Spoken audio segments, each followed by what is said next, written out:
Okay, so we are going to be moving on to the actual final project for 1 Point Perspective, and that is going to be doing both your first and your last name in 1 Point Perspective. So for this one, I'm going to say again, try to find the center of your paper, roughly the center of your paper, and just make a little dot. This is going to be where your 1 point where everything's going to go towards it. So, for me, you guys will do your first name up here, and then your last name will go on the bottom. If you have like a really, really, really long name, you can shorten it a little bit if you'd like. If your name is 10 characters long, that might be a little hard to fit, but do your best to fit everything you can. So for me, I'm just going to start up here, and I'll just put check for my for my name. So how you're going to do this is kind of like making block letters, and I will be leaving you guys some papers to help you with that. But what it looks like is just like bubble letters, but think more blocky, almost like Minecraft, if you can think of it like that. So for my C, I'll start by using my straight edge and just starting to get it started. So right now that's a very crude looking C, but we're going to kind of block it out. So I'm going to put my ruler down, put a little line on each side,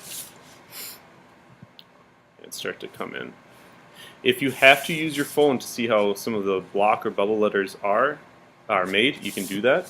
Again, I don't want you like on Snapchat or anything, but you can use your phone for that. So there is a very crude looking C, but that's okay.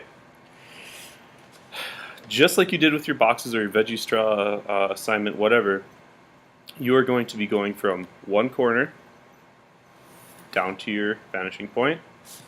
Got some clay in my ruler, it looks like. In every corner that you possibly can do, you're going to make a perspective line to your vanishing point. Okay? And we'll be erasing some of these later. So I'm not going to go from this corner, because if I go from this corner down to my vanishing point, I'm going to be cutting through my C, and I do not want to do that. So instead, I'm going to be going from the inner corner, and I won't go all the way just because it, again, would cut through my lines. This corner I'll do, and this corner I'll do. Notice I'm always using my straight edge while I'm doing this. I'm not going to do this corner, because again, it's going to cut through my C. So now we just have to look at our horizontal lines and our vertical lines to make sure that they're going to be which way we're going to end this. So I'll start at the bottom. I'll just drag my ruler down a little bit, and I have my horizontal. So I stopped right here. For this vertical, I'm going to slide it over to where I ended on my horizontal, make a line. This line and this line are the same, so I want to make sure that this line is the same up here. So I'm going to take my ruler again and just complete it. Now that we have this little bit of information, we can complete the inside part. So I'm going to take my ruler, slide it down to right about there, stop, and then I will slide it down to here. So there is my C, my first letter, in 1 Point Perspective. We have all these extra remaining lines, so I'm just going to go through and erase those. As you do this more and more, you don't need to go all the way to your vanishing point. Because we're erasing so much, if you just go out a little bit, I'll do that on my next letter. I'll show you what that looks like, but you don't have to go all the way out if you don't want to erase all these lines. Okay, so there's my C. With this kind of partially erased, I'll do a better job with erasing later. For my Z, I want to keep everything on the same plane. So if I started my C on this plane, and it ended right there, I'm going to keep my ruler on that line, except I'm just going to start my Z, which is the next letter in my name, right there. And the same is true for the top part. So I'll start up here and come across. So if it's up to you how, if you don't want them all on the same plane, I guess you don't have to do that. I just like the way it looks when it's all kind of nice and neat. But that's me. Might not be you. And you'll notice I'm still using my ruler for everything. it is important that you do that. It looks kind of unfinished if you don't have the ruler on there. It looks kind of sloppy. So I'll bring up my next line. Now for the boxes, I told you that the only diagonal that you're going to have is going to be going towards your vanishing point. For this, however, we're going to be having more diagonals. So like in my Z, I'm coming up to where there should be a diagonal. That's fine as long as I know where they go. So now I just have to make my Z. So there's the start of it. And I'll finish it off right here. Okay. So there's my Z, not in 1-point perspective yet, just kind of a block letter.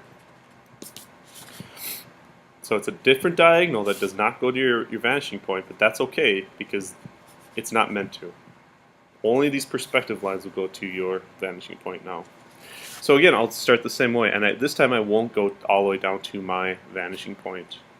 I'll start up here and come down, next corner, line up my vanishing point in my corner, make a little line, another little line, do the same up here. I won't go from this corner because that's going to cut through. If I go from this corner, I'm going to cut through. This corner, however, I will. Won't be much, and then this corner I will as well. That's pretty much the same as the C then. So I know I already have the bottom of this right here, so I'm going to put my ruler on my C, the bottom line. I'm going to do the same to my Z. I'll stop it right there. And then I will come up. And you can see it's not much of a line, right? It's just barely there, but it's enough to show you that it's in perspective. Next, I'll go to the bottom of my C and come across. I'll stop on the diagonal. This line is the same as this. So this line that I just made needs to be the same there. So I'll put my ruler back on it. Make it up there as well. Here might be the tricky part for some of you. Because I keep putting my ruler on the line direction of the original block letter, when we come to these diagonals that don't go to the vanishing point, we just take our ruler and we slide it over. We're just mimicking what's already there. We're running a parallel line to it. So that is what my Z would look like in 1-point perspective. We have diagonals that don't point to the vanishing point. That's okay because the corners, they still go to the vanishing point. And you can see for this one, I didn't go all the way down to my vanishing point, so now erasing makes it a little easier. And I would just continue through. I go CZ, then I go to E, CH. Well, you guys will do your first name, of course, and then you'll do your last name on the bottom. The entire thing on the background needs to be colored in. I would like you guys to try to do something with the vanishing point. I will have examples out for you to see what people have done in the past. Not that you should copy, but just so you can see. So one example might be if I was working on my background, maybe I would do something like this that goes all the way across behind all my letters. Once I'm totally done with my name, I'll just do a couple more. So we have these kind of like a starburst effect coming out. If you pretend that goes all the way around all my letters. And then maybe I just do these little arcs to make it look like they're kind of popping out.